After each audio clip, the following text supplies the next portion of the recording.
Hello, welcome to Review on Point. Today I'm going to talk about drama serial जाने जहाँ episode number 13 and 14. तो let's start. Ji starting scene में हमने देखा हमारी प्यारी महानूर जो हैं वो आती हैं दूध वाले से दूध लेने सुबह सुबह और उनकी नज़र पड़ती है बाहर जहाँ शहराम जो होता है वो सारी रात गुजार कर अपनी गाड़ी में बैठा सो रहा होता है। महानूर जो है वो अंदर ही अंदर खुश तो खैर हो रही होती है, चेहरे से लग रहा होता है, लेकिन पहले वो देख के हैरान होती है कि वो यहाँ पे कैसे है। खैर वो अंदर चली जाती है, फिर वो झांक के देखती है। उसी पल जो है शहराम साहब वो भी उठ जाते हैं और चले जाते हैं। घर जाते हैं अपने तो वहाँ देखते हैं कि बाहर ही अब्दुल बैठा हुआ होता है। अब्दुल उन्हें देख के परेशानी के आलम में बोलता है कि आप रात से कहाँ थे, और वो देख के उसको मुस्कुराते हैं और कहते हैं कि मुझे बहुत खुशी हुई। शहराम कहता है उसको देख के कि मुझे खुशी हुई कि तुम मेरे लिए परेशान हो। खैर वहाँ पे उसकी चाय पड़ी होती है, जैसे शहराम बोलता है कि अब तुम्हारी कॉफ़ी गई, और वो कॉफ़ी का कप लेके बैठ जाता है। चाय का कप होता है वैसे वो। खैर दोनों भाई मिलके अफ़सोस करते हैं कि अब तो महानूर भी नहीं आती यहाँ पर, और शहराम को बहुत अच्छा लगता है कि वो महानूर को महानूर बाजी कहते हैं और बड़े कंसर्न से कहते हैं कि वो यहाँ आती थी तो रौनक लगी रहती थी, दिस एंड दैट। और शहराम फिर उसे कहते हैं कि तुम छोटे मोटे कोर्सेज़ तो काफ़ी ज़्यादा कर चुके हो, तो अब तुम डिग्री की तरफ भी जाओ। तो जिसके ऊपर अब्दुल कहता है कि मैं कैसे ले सकता हूँ डिग्री, मतलब मैं तो नहीं इस तरह से पढ़ाई कर सकता, अगर महानूर बाजी होती तो मे बी मैं पढ़ लेता। खैर कट टू नेक्स्ट सीन। हमने देखा कि शहराम आउट ऑफ नोवेयर फिर से अपने कमरे से बाहर आता है और हाशिम हाशिम करता हुआ आता है, जो कि पहले दिन से उसकी एक क्या कहना चाहिए कि एक स्टाइल है उसका कि उसने हाशिम को बुलाना है 2 दफ़ा हाशिम हाशिम करके। खैर वो सारे नौकरों को इकट्ठा करता है और फिर वो पूछता है कि महानूर को किसी ने कुछ कहा तो नहीं है इस हवेली में जब वो लास्ट टाइम आई है। उसी वक्त हमारे विलन जो होते हैं तबरेज़ साहब वो आ जाते हैं और वो उससे इंतहाई बदतमीज़ी करते हैं, और वो चीख चीख के जैसे तमाशा बनाने वाले अंदाज में बोल रहे होते हैं कि आपकी वजह से एक लड़की की इज़्ज़त नीलाम हो गई। गांव में तो ये बात मशहूर है कि वो यहाँ पे रात गुजार के गई है, जिसके ऊपर शहराम को बहुत गुस्सा आता है और वो उसके ऊपर हाथ उठाने की कोशिश करता है, लेकिन अब्दुल उसे रोक लेता है। खैर इन दोनों के बीच में हमेशा ही तल्ख तल्ख कलामी होती है, और तबरेज़ का भी वैसे कोई हाई लेवल ही बदतमीज़ है ये बंदा, न डर हो के वो उससे बदतमीज़ी करता है। सेकंड बहुत बड़ी डेवलपमेंट जो इस इन एपिसोड के अंदर हुई वो ये होती है कि आमिर जो कि कराची होता है तबरेज़ के कहने पे, तबरेज़ के ऑर्डर पर उसको वापस कराची भेजा जा रहा होता है। उसके गांव वापस भेजा जा रहा होता है कराची से, और साथ ही साथ आमिर को एक भारी रकम भी पकड़ा दी जाती है कि ये जाके तुमने तबरेज़ साहब को देनी है। खैर आमिर पहले तो इनकार कर देता है, लेकिन उसके बाद वो बीच सड़क पे उस रकम वाले बैग को अपनी बगल में दबा के तस्वीरें वगैरह लेता है। गुलज़ेब को सरप्राइज़ देने के घर से कहता है कि मैं अभी नहीं आऊँगा, मैं अगले हफ्ते आऊँगा, जब उनकी फ़ोन पे बात हो रही होती है।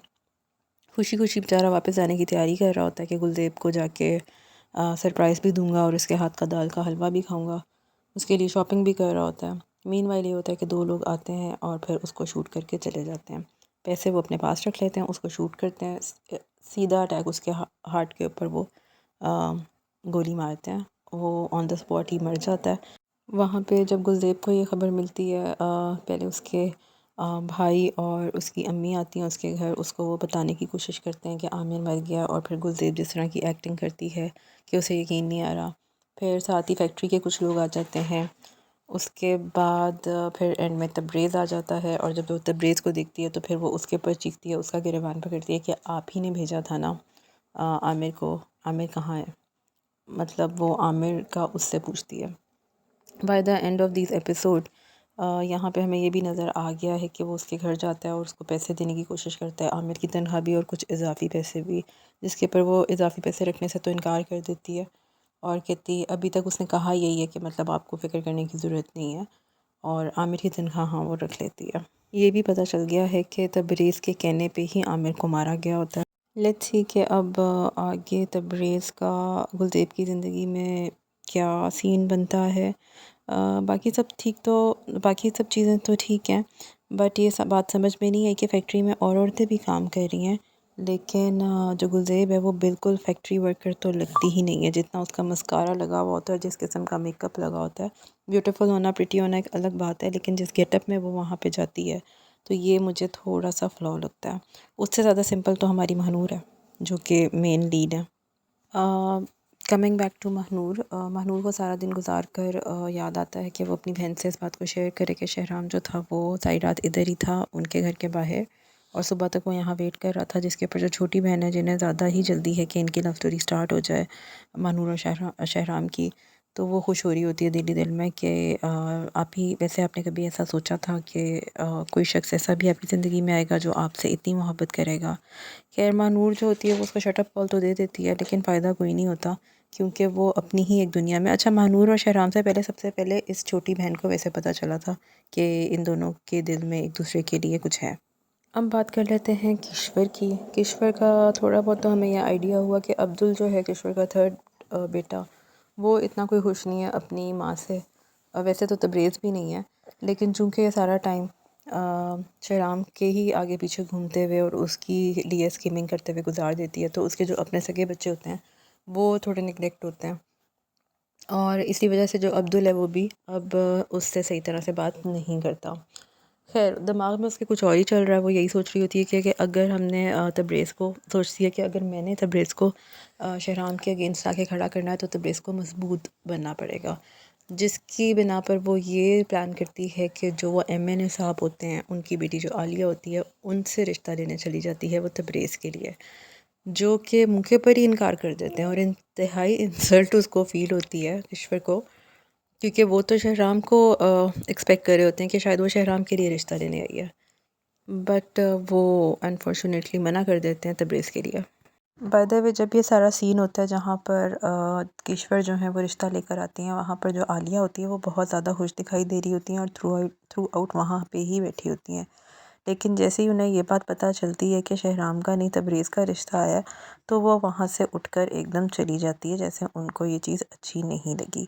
तो ये बात थोड़ी मुझे अजीब लगी, ऑकवर्ड लगी, क्योंकि जहाँ तक हमें याद पड़ता है वहाँ तक आलिया को तो कोई आइडिया नहीं होता शहराम और तबरेज़ के बारे में।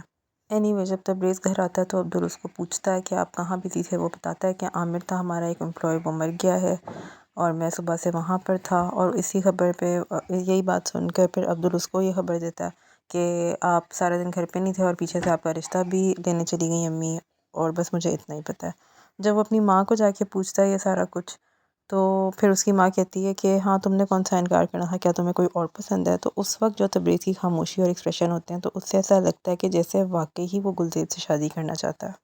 इसके अलावा ऐसा है कि तबरेज़ जो है वो अपनी बदतमीज़ियाँ फुल ऑन कर रहा है फैक्ट्री में भी जाकर, जो वो हरकतें करता है और जो उनके पुराने कस्टमर क्लाइंट्स होते हैं उनके साथ बदतमीज़ी करता है, और उनका इस तरह से मतलब अब जो फैक्ट्री का काम है वो भी उससे संभाला नहीं जा रहा। और दूसरे एंड पे जो शहराम है वो मोइन साहब को दोबारा रख लेता है, और अब ऐसा लगता है कि अनकरीब ही शहराम जो है वो फैक्ट्री की भी बागडोर संभालेगा। ज़ीनत अभी भी शहराम को जहाँ से सेव कर सकती है, जहाँ से प्रोटेक्ट कर सकती है, वहाँ पे प्रोटेक्ट कर रही है। दूसरी तरफ महानूर के घर पे सारा खाना खा रहे होते हैं, साथ ही उसकी मैसेज की भी बजती है, और जब वो देखती है कि किसका मैसेज है तो वो अंदर चली जाती है खाना छोड़कर, और फिर उसे पता चलता है कि शहराम का मैसेज है। शहराम को वो कॉल करती है और उसको बताती है कि अ, मेरे पास इस वक्त टाइम नहीं है, लेकिन जब कभी भी मौका मिलेगा तो मैं आपको बताऊंगी ज़रूर कि बात हुई क्या है एक्चुअली। खैर वो जो शहराम है वो उसको पूछता है कि आप मेरे से नाराज़ तो नहीं हैं, तो वो कहती है नहीं नहीं, मैं नाराज़ नहीं हूँ, और बस इनकी इतनी सी कन्वर्सेशन यहाँ पर होती है। कट टू नेक्स्ट सीन, हम देखते हैं कि शहराम अपने कमरे में दिए जला रहा है और साथ ही दरवाज़ा खुला है, और महानूर जो है वो उसके कमरे में एंटर हुई है दुल्हन बने हुए। फिर वो बैठते हैं और फिर उनकी आपस में रोमांटिक बातें होती हैं। सीन जो है वो एज सच डिस्क्राइब करने वाला तो है ही नहीं, देखने वाला वो सीन था। खैर ये एक रोमांटिक सीक्वेंस इन्होंने दिया, और इसी इमेजिनेशन के होते होते शहराम वहाँ पे ही उसी हालत में सो जाता है। खैर ये तो एक ख़्याल की बात थी कि उसको शहराम को ये ख़्याल आ रहा होता है, बट एक्चुअली में होता ये है कि by the end of this episode Mahnoor जो है वो ये फ़ैसला कर लेती है कि उसे अब यहाँ पे नहीं रहना, और वो कराची जाने का फ़ैसला कर लेती है। अब देखना ये कि नेक्स्ट एपिसोड में क्या शहराम महानूर को जाने से बचा पाएगा या नहीं।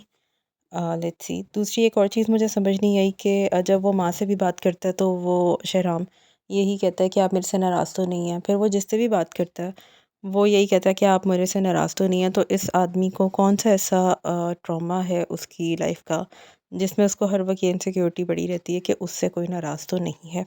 बहरहाल जो इमेजिनेशन शहराम कर रहा होता है उधर आयज़ा ख़ान वैसे प्यारी बहुत लग रही होती हैं, और जो सारा का सारा उन्होंने सेटअप किया होता है दिए जला के, वो भी सारा बहुत अच्छा लग रहा होता है, एकदम बिल्कुल संजय लीला भंसाली वाइब आ रही होती है। So let's wait and watch के नेक्स्ट वीक ड्रामे में क्या होता है, कहानी किस तरह से आगे बढ़ती है। Till then you guys take care, subscribe my channel, share the video, like the video. Thank you.